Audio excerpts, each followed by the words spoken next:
Air signs, tignan po natin kung ano ang mensahe para sa iyo ngayong araw. Keep in mind po na ito ay general reading lamang, so hindi po lahat ay makaka-relate, so be open-minded. Sa mga hindi pa po nakasubscribe dito sa ating channel, please subscribe na po kayo and pa-like na din po ng ating video. At sa mga nais pong mag-avail ng ating private readings, Lucky Stones and Amulet, makikita nyo po yung link sa description box below. Tarot Intentions by Aliana Riz. Okay, tignan po natin kung ano yung mensahe for you. A blessing for unity where once there was division. So, merong tao dito na dati kontra siya sa'yo. Lahat ng ginagawa mo, kinokontra niya. Pero ngayon, mafe-feel mo, air signs na, okay, parang nagbabago na yung taong to. Bumabait na yata to sa'yo. We have a blessing on your health. Ayan. So, pwede kasi na yung taong to, hindi ko alam kung may pinagdadaanan ba siya sa health niya, kaya nagbabago na siya. Ayan. A blessing on your health. So, mas healthy yung iba sa inyo ngayon, air signs, or mas pipiliin nyo na talaga yung mga taong kinakausap ninyo. Kung di nakakabuti sa mental health ninyo yung isang tao, ay nako, bahala siya sa buhay niya. Mas pinoprotektahan nyo dito yung inyong peace of mind, and yun nga, ayaw nyo nang ma-stress. A blessing on a home. So, mas magaan din, ayan po, yung parang energy ba pagdating sa bahay po ninyo. We have a blessing on a journey. Oh, may nagpapagawa dito ng bahay. Ayan po. Or pwede yan yung pinag-iipunan ninyo. Kaya talaga nagpapalakas yung iba sa inyo. Para makapag-ipon pa kayo dito ng, ayan, ng makapag-ipon pa kayo para sa pampagawa ng bahay. Di ko alam kung ba't nabubulol ako.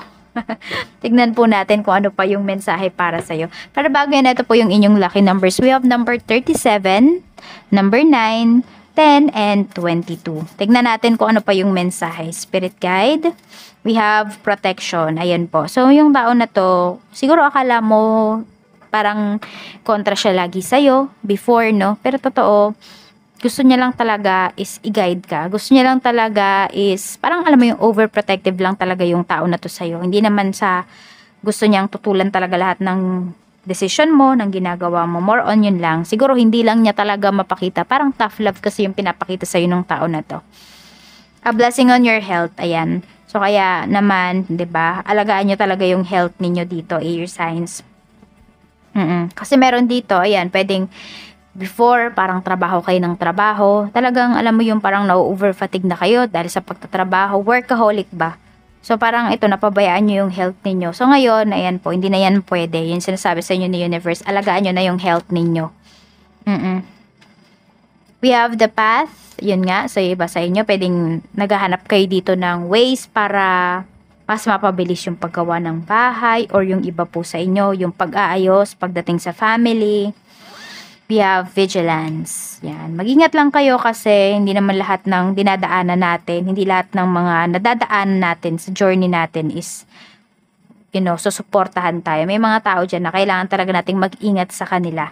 Yun yung sinasabi sa'yo ni Universe. Hindi lahat kaibigan mo, air signs, at hindi rin naman lahat kaaway mo. Kaya lang, kailangan mo talagang mag-ingat. Diba? Maging vigilant ka.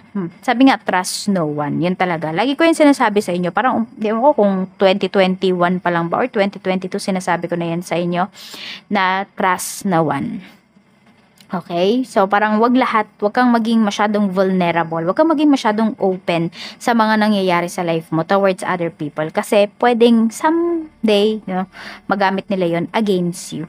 Tignan natin kung ano pa yung mensahe para sa'yo. Spirit guide, ano pa po yung mensahe natin?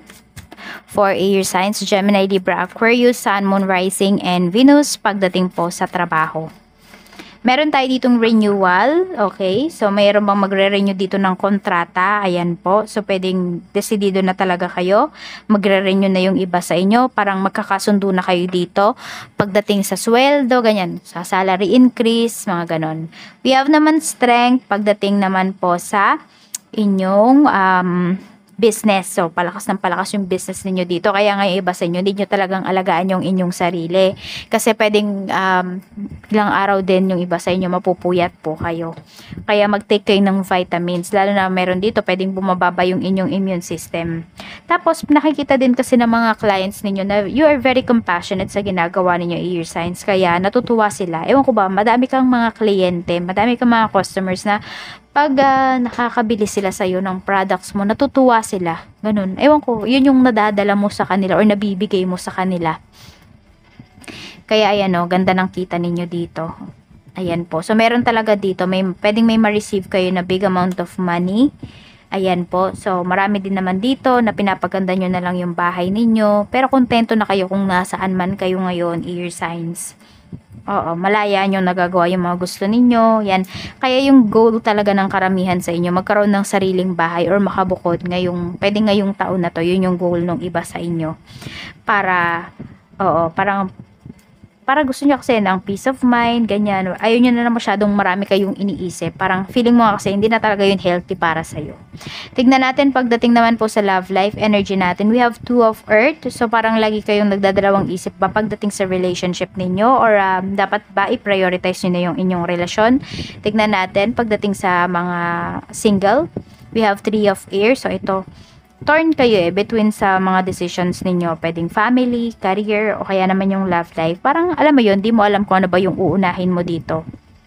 So forgive yourself, air sign, sa mga bagay na inuna mo, sa mga bagay na hindi mo inuna. Ayan po. Meron din dito pwedeng maka-move forward na talaga kayo. Ayan po. Parang yung mind and heart ninyo is iisa na lang yung magiging decision niyan. Ayan po. Kaya kung meron ditong tao na, sabi natin, 2 tao na nagugustuhan mo or nanliligaw sa'yo, alam mo na kung sino yung pipiliin mo sa kanila. Tignan natin para naman sa mga in a relationship. We have page of earth. Okay? So, meron naman dito, alam mo yung sabay kayo nag-grow ng person mo, chini-cheer ka niya, you know, talagang mafe-feel mo dito, air signs, na pina-prioritize ka ng person mo. You know, parang gusto niya mas maging better para sa'yo. Mas maging better para sa relationship po ninyo. So, nakikita ko na nandoon na seryoso na sa'yo yung tao na to. Kung sa tingin mo nitong mga nakakaraan, di ka niya inuuna, di ka niya pina-prioritize, ngayon kasama ka na sa prioritization niya. Tignan natin, pagdating naman sa mga married, we have naman po Ace of Water. Okay, so happy anniversary po. Some of you pwedeng 2-year anniversary nyo po ngayon. So happy anniversary, and mas magiging connected ka with your asawa. And nandun din na, ito, meron dito parang ipa-prioritize nyo na magkaroon ng baby. Kasi pwedeng sobrang na-focus kayo pagdating sa trabaho, peras kayo ganyan. So yan, parang it's time na, o kaya naman it's time na sundan na yung baby ninyo kung kaya pa, kaya pa ng katawan. Ayan po. So ayan, mas ibabalance din yung inyong emotions, kasi baka meron dito laging mainit yung ulo, ganyan. So ngayon, mafe-feel mo talaga na inuuna ka ng person mo, inuuna ka ng asawa mo, or inuuna ninyo yung marriage ninyo. Ayan po. So, mas magkakaintindihan kayo, in short, ngayong araw na ito. So, ayan po, 20, 11, 22, 10, 9, and 37. Yan po yung inyong lucky numbers. Maraming salamat po, air signs. Mag-iingat kayo always, and more blessings to come. Bye!